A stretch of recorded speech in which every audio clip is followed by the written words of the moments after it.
আসসালামু আলাইকুম। এই অসহ্য গরমে বানিয়ে ফেললাম ঠান্ডা ঠান্ডা তরমুজের আইসক্রিম। আর বাজারে এখন অ্যাভেলেবল তরমুজ পাওয়া যাচ্ছে। আর এই তরমুজ দিয়ে এই আইসক্রিমগুলো তৈরি করে নিলাম।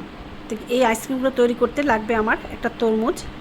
এই তরমুজকে আমি ছোট ছোট টুকরো করে কেটে নেব। এভাবে ছোট ছোট টুকরো করে কেটে নিতে হবে। বাজারে এখন অ্যাভেলেবল তরমুজ পাওয়া যাচ্ছে। আর এত গরমে তরমুজগুলোর আইসক্রিম তৈরি করে রাখলে তরমুজ ফ্লেভারের যে কোনো সময় আইসক্রিমগুলো খাওয়া যাবে। তো এভাবে ছোট ছোট টুকরো করে তরমুজগুলো কেটে নিয়ে তরমুজগুলোকে খোসা ছাড়িয়ে নিতে হবে। তরমুজের এই খোসাগুলো কিন্তু ফেলে দেওয়া যাবে না। এই তরমুজের খোসা দিয়েও কিন্তু একটা রেসিপি তৈরি করা যায়। আমি এই তরমুজের খোসার একটা রেসিপি আপনাদের সাথে শেয়ার করব ইনশাআল্লাহ। তো আমি এভাবে তরমুজের খোসাগুলো ছাড়িয়ে নিলাম। তারপর তরমুজগুলো থেকে আমি এখন জুসগুলো বের করে নিব একটা চালনিতে ঘষে ঘষে। তবে এই চালনি ছাড়াও ব্লেন্ডারে ব্লেন্ড করেও জুসগুলো তৈরি করা যেত।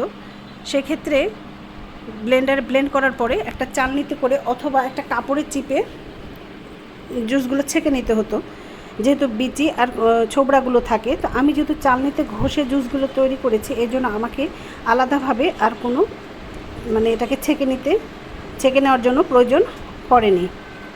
তো আমি এভাবে একটা চালনিতে ঘষে ঘষে তরমুজ থেকে জুসগুলো বের করে নিয়েছি। খুব সুন্দরভাবে এই জুসগুলো বের হয়ে যায়, এতটুকু কষ্ট নাই বা শক্তিও লাগে না, খুবই সুন্দর সফটভাবে এগুলো জুসগুলো তৈরি করা যায়। তো এই যে আমার জুসগুলো তৈরি হয়ে গেছে, প্রায় 2 কাপ মতো তরমুজ থেকে আমার এই জুসগুলো বের হয়েছে। আমি এখন এই জুসগুলোকে একটা কড়াইয়ের মধ্যে নিয়ে নিলাম। আর এর মধ্যে দিয়ে দিব প্রায় হাফ কাপ মতো চিনি। তবে এই মিষ্টিটা আপুদের ইচ্ছা মতো দিতে পারে, কেউ যদি বেশি খায় তাহলে বেশি চিনি দিতে পারে। আমি হাফ কাপ মতো দিয়েছিলাম। আর দিয়ে দিব 1 টেবিল চামচ কর্নফ্লাওয়ার। তবে কারো বাসায় যদি রুয়াবজা থেকে থাকে তাহলে রুয়াবজা 1 চামচ মতো দিলে এটা ফ্লেভারটা খুব ভালো আসে। আমার বাসায় রুয়াবজা ছিল না, রমজান মাস ছাড়া আসলে রুয়াবজা আমাদের খাওয়া হয় না। তো এই কর্নফ্লাওয়ারটা দেওয়ার পরে ভালোভাবে নেড়ে চিনি আর কর্নফ্লাওয়ারটা ভালোভাবে মিশিয়ে নিতে হবে, যেন এগুলো কোনো দলা পাকিয়ে না যায় বা কোনো লাম্পস না থাকে। ভালোভাবে এভাবে মিশিয়ে নিয়ে এটাকে এখন জাল করে নিতে হবে। খুব বেশি জাল করার প্রয়োজন হবে না, কারণ এটা পিওর জুস, এর মধ্যে কোনো পানি মেশানো নাই। জাস্ট শুধু একটা বলক ওঠানো পর্যন্তই আমি ওয়েট করব।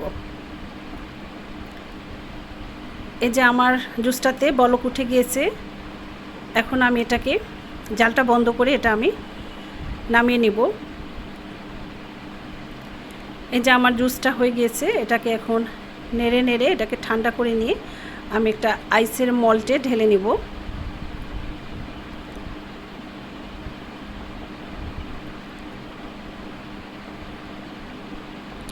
আইসের মল্টে ঢেলে নিয়ে এটাকে এখন জমানোর পালা আর কি।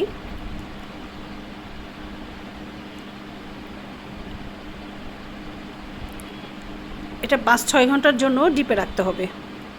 আমি আইসের মল্টে ঢেলে নিই।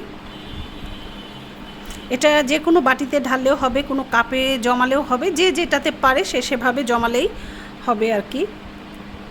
আমার যেহেতু আইসের এই মলটা আছে, এই জন্য আমি এটাতে করেই জমাচ্ছিলাম। 2 কাপে আমার অনেকগুলোই আইসক্রিম হয়েছে, প্রায় 6-7টা মতো হয়েছে আমার। আমি প্রথমে এটা ভর্তি করে জুসগুলো দিয়েছিলাম, কিন্তু পরে আমি এটাকে একটা বাটিতে করে আলাদাভাবে কিছু জুস এখান থেকে উঠিয়ে নিয়েছিলাম। উঠিয়ে নিয়ে আলাদা একটা বাটিতে দিয়েছিলাম, কারণ আমার পরে মনে হয়েছিল আইসটা যখন জমবে তখন এটা ওপর দিকে হয়তো উঠে আসবে। এই জন্য আমি এখান থেকে একটু কমাই নিয়ে ছোট্ট একটা বাটিতে আমি আলাদাভাবে এটা আইসটা করতে দিয়েছিলাম। তো যাই হোক, আমি 5-6 ঘন্টার জন্য এখন আমি এটাকে ডিপ ফ্রিজে রেখে দিব। এটা ফ্রিজের পাওয়ারের উপর নির্ভর করে, কারো হয়তো তাড়াতাড়ি জমে যেতে পারে, আমার 5-6 ঘন্টা সময় লেগেছিল। তো এই হচ্ছে আমার আইসক্রিমের ফাইনাল লুক।